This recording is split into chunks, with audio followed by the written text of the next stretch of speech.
کے حصے دار ہیں، برابر کے بھاگیدار ہیں۔ یہ کب ہوگا؟ جب آپ پڑھیں گے، آپ کی نسلیں پڑھیں گی۔ اپنے بچوں کو عالم بھی بنائے، ڈاکٹر بھی بنائے، عالم بھی بنائے، انجینئر بھی بنائے، عالم بھی بنائے، IPS بھی بنائے، عالم بھی بنائے، پروفیسر بھی بنائے۔ اپنے بچوں کو دین بھی سکھائے، دنیا بھی سکھائے، تاکہ ہر موڑ پر آپ کا بچہ رہنمائی کرتا ہوا نظر آئے، ہر موڑ پر دین کا پرچم لہراتا ہوا نظر آئے، حق و صداقت کا نعرہ لگاتا ہوا نظر آئے۔ وہ سب کچھ گوارا کر لے لیکن ایمان کا ضیاع گوارا نہ کرے، سب کچھ برداشت کر لے لیکن اپنے دین کا سودا برداشت نہ کرے، عقیدے کا سودا برداشت نہ کرے۔ لوگوں آپ خاموش رہو گے، یہ خاموشی کہاں تک، یہ خاموشی کہاں تک، یہ خاموشی کہاں تک اپنے اندر فریاد کا جذبہ پیدا کرے اور قوت فکر و عمل کو آواز دے اور اپنے رب کے حضور سجدہ ریز ہو جائے، تعلیم گاہوں کو آباد کرے،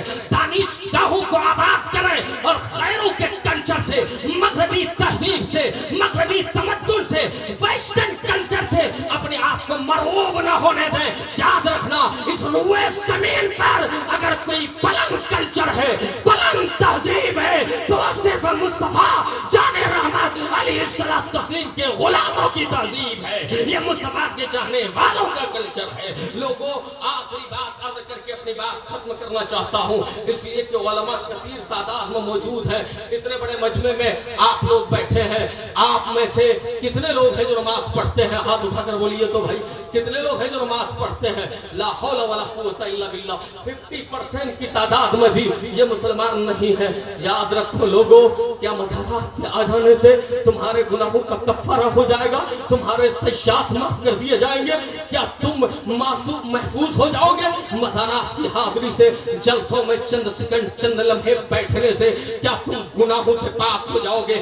نہیں، یہ جنت جو ہے خدا تعالیٰ نے جو تیار کر رکھا ہے یہ کوئی آسان نہیں ہے، کہ جنت کا سودا کوئی سستا سودا نہیں ہے۔ خدا نے کہا اِلَّا الَّذِينَ آمَنُوا وَعَمِلُوا الصَّالِحَاتِ، جنت میں جانے کے لیے ایمان مضبوط ہونا چاہیے اور اچھے اعمال کا ہونا چاہیے۔ ولایت کیسے ملتی ہے؟ جب بندہ ایمان لاتا ہے اور اچھا عمل کرتا ہے۔ اس کے ولی کون ہوتے ہیں؟ آپ میں سے کون نہیں چاہتا کہ خدا کے قریب ہو جائے، خدا کا دوست بن جائے، اللہ کا ولی بن جائے؟ تو خدا کہتا ہے ان اولیاءہ الا المتقون۔ لوگوں، خدا کا ولی بننے کے لیے، دوست بننے کے لیے متقی بننا ہوگا، پرہیزگار بننا ہوگا، اور تقوی کی پہلی منزل ہے ایمان کے بعد نماز کی پابندی کرو، عبادت کرو، حلال و حرام کو سمجھو، حق و باطل کو سمجھو، جائز و ناجائز کو سمجھو۔ میں اتنے مجمع میں جب ہاتھ اٹھانے کے لیے کہا یہ شرم کی بات ہے، آپ کو حیا آنی چاہیے۔ استغفر اللہ، صد بار معاذ اللہ۔ آپ اپنے آپ کو دیوانے کہلاتے ہو اور یہاں خوب وعدہ کرتے ہو کہ سر دے دیں گے، تن دے دیں گے، جان دے دیں گے۔ یہ جھوٹے دعووں سے کچھ نہیں کام آئے گا۔ یاد رکھو، اگر دعوے میں سچے ہو تو مسجدوں کو آباد کرو، دعوے میں سچے ہو عبادت خانے آباد کرو۔ آج ہاتھ اٹھا کر وعدہ کرو انشاءاللہ کل کی صبح سے ہم سب نماز کی پابندی کرتے رہیں گے۔ ہاتھ اٹھاؤ بھائی، ارے بولو نا۔ مجھے سمجھ میں نہیں آتا ہے حضرت، ہم لوگوں نے جو پڑھا ہے آپ لوگوں کے پاس درس گاہوں میں، حضرت حضور یہی پڑھا ہے کہ نماز 3 لوگوں پر معاف ہے۔ کتنے لوگوں پر؟ 3 ہی لوگوں پر۔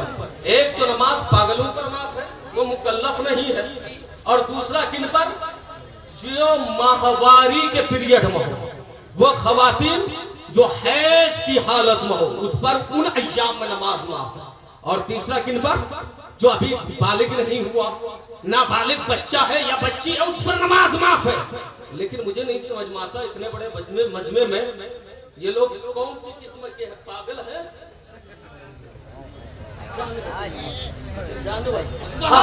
جانور پر تو نماز صحیح نہیں، جانور پر تو نماز آئی نہیں، حضرت نے فرمایا۔ اب آپ بتائیے، ویسے جانور تو ہم بھی ہیں، آپ بھی ہیں، حیوان ناطق ہے، کیا ہے؟ حیوان ناطق ہے، ناطق۔ لیکن نماز حیوان ناطق پر تو معاف نہیں ہے، حیوان ناطق پر معاف نہیں ہے۔ لوگوں، اب آپ اندازہ لگاؤ، آپ پاگل ہو، آپ دیوانے ہو، آپ حیض کی حالت میں ہو، آپ کو خون آ رہا ہے، یا آپ نابالغ ہو، اٹھاؤ ہاتھ وعدہ کرو جب تک مسجدوں میں سر نہیں جھکیں گے مولا تمہیں وقار نہیں عطا فرمائے گا.